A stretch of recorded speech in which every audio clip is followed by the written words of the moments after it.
నమ్మించలేని నిజం. బాలానంద గురుకులంలో చదివే మణిరత్నం ఏం చెప్పినా సహవిద్యార్థులు నమ్మేవారు కారు. ఎందుకంటే చిన్న చిన్న అబద్ధాలు చెప్పడం అంటే వాడికి మహా సరదా. ఒకనాటి సాయంకాలం వాడు ఏదో చెప్పడానికి వస్తే, వద్దు నాయనా, మేం మీ మాట నమ్మం అన్నారు విద్యార్థులు. నేను ఇప్పుడు అబద్ధం చెప్పడం లేదు, నిజం, నా మాట నమ్మండి అంటూ మణిరత్నం ప్రాధేయపడుతున్నప్పటికీ, వద్దు, నిన్ను నమ్మం అంటున్నారు పిల్లలు. ఆ సమయంలో అటుగా వచ్చిన గురువు బాలానందుడు విషయం గ్రహించి మణిరత్నంతో, చీటికి మాటికి అబద్ధాలు చెప్పేవాడి గతి ఇంతే అని చెప్పి పిల్లల కేసు తిరిగి, అయినా ఎవరు ఏం చెప్పినా అందులోని నిజానిజాలు గ్రహించాలి, అంతేగాని అల్ప విషయాలకు కూడా అబద్ధాలు చెప్పేవాడు కదా అని అతడు ఏం చెప్పినా వినం అనడం భావ్యం కాదు. వెనకటికి ఒక దొంగ జరిగింది ఇది అని ఎంత మొత్తుకున్నా ఎవరూ దాన్ని నిజమని ఒప్పుకోలేదు. ఒక్కొక్కసారి నమ్మించలేని సంఘటనలు కూడా జరుగుతూ ఉంటాయి. మీకు ఆ కథ చెబుతాను వినండి అంటూ ఇలా చెప్పసాగాడు. పెనుగొల్లుకు చెందిన రంగనాథం, రామనాథం బండి మీద పట్నం సంతకు వెళ్ళి అక్కడ తాము తెచ్చిన ధాన్యం అమ్మి తమకు కావలసిన సరుకులు కొనుక్కుని మిగిలిన డబ్బులను దుస్తుల్లో దాచుకుని వచ్చిన బండిలోనే తిరుగు ప్రయాణమయ్యారు. సగం దూరం వచ్చేసరికి వేసవి ఎండ తీవ్రం కాసాగింది. బండిని లాగుతున్న ఎడ్లు కూడా నురగలు కక్కుతూ ఆయాసపడసాగాయి. రహదారికి పక్కన కొద్ది దూరంలో ఒక పాడుపడిన గుడి కనిపించడంతో బండిని అటువైపు తిప్పి ఆపమన్నారు. బండివాడు గుడిదాపులో ఉన్న చెట్టు కింద బండిని ఆపాడు. కొంత గడ్డి తీసుకువెళ్ళి గుడి ముందు అరుగు మీద పరిచాడు. ఆ ఎండుగడ్డి మీద రంగనాథం, రామనాథం కూర్చున్నారు.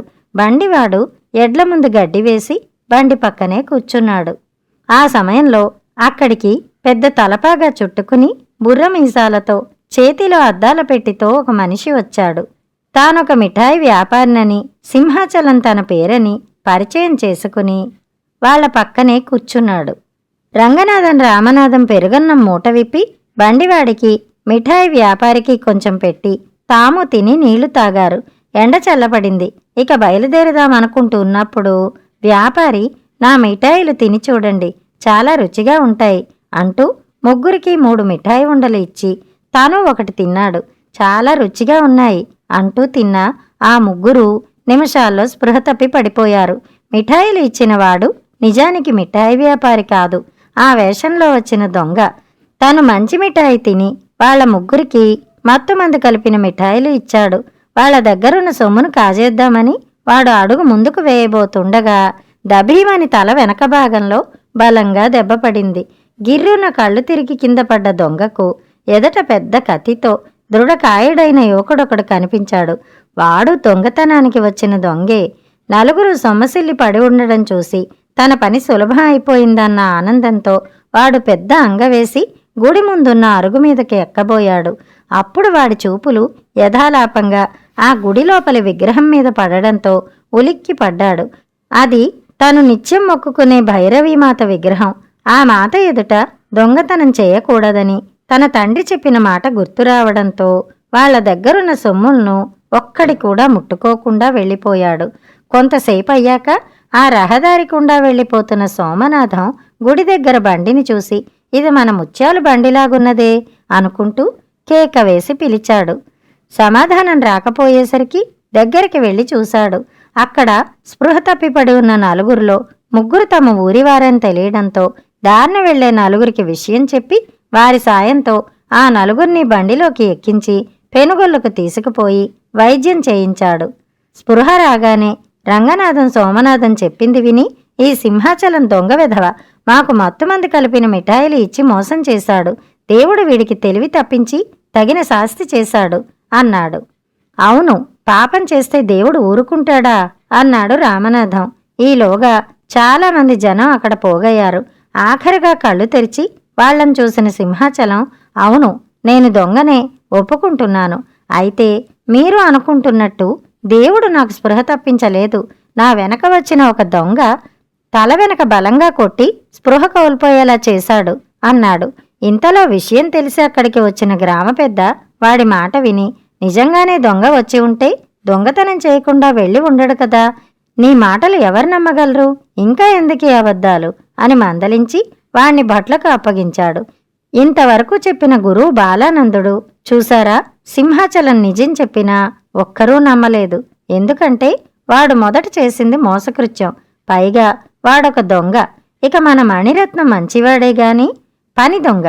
చెప్పిన పని చేయకుండా తప్పించుకోవటానికి ఏవేవో అబద్ధాలు కల్పించి చెప్పేవాడు. అందుకే వాడిప్పుడు నిజం చెబుతున్నా మీరు నమ్మడం లేదు. అది మంచిది కాదు. వాడు చెప్పే నిజం వినండి, వాడు నిజం మాట్లాడడానికి ప్రోత్సహించండి అన్నాడు. విద్యార్థులు సరే అన్నట్టు సంతోషంగా తలలూపారు. కథ సమాప్తం. సమయపాలన.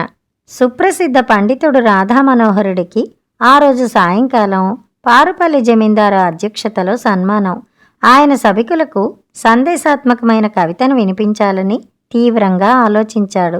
సూర్యోదయం, అస్తమయం, పగలు రేయి, పౌర్ణమి, అమావాస్య, ఎండలు వానలు అన్నీ నిర్ణీత సమయంలోనే వస్తాయి. ప్రకృతిలో ప్రతి అణువు సమయపాలన పాటిస్తుంది. మనుషులను జంతుజాలం నుంచి వేరు చేసేది క్రమశిక్షణ. క్రమశిక్షణకు తొలి అడుగు, తుది అడుగు సమయపాలన.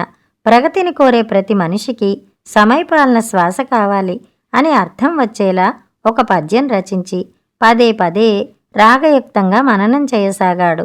ఆ రోజు మధ్యాహ్నం జమీందారు ఇంట సుష్టుగా భోజనం చేసి కాస్త ఎక్కువసేపు నిద్రపోవడంతో సన్మాన సభకు కొద్దిగా ఆలస్యంగా బయలుదేరవలసి వచ్చింది. కొంత దూరం వెళ్లేసరికి గుర్రెబండి వేగం పెరిగింది. ఆ వేగానికి తట్టుకోలేక బండి వేగం కాస్త తగ్గించమన్నాడు పండితుడు. సభకు ఇప్పటికే ఆలస్యమైంది, ఇంకా చాలా దూరం వెళ్ళాలి అన్నాడు బండి తోలేవాడు. సభకు 10 నిమిషాలు ఆలస్యం అవుతుంది కదా అని 10 సంవత్సరాలు ముందుగానే వెళ్ళిపోవటం భావ్యం కాదు కదా అన్నాడు పండితుడు. ఆ మాటకు బండివాడు చిన్నగా నవ్వి బండి వేగాన్ని తగ్గించాడు. కథ సమాప్తం.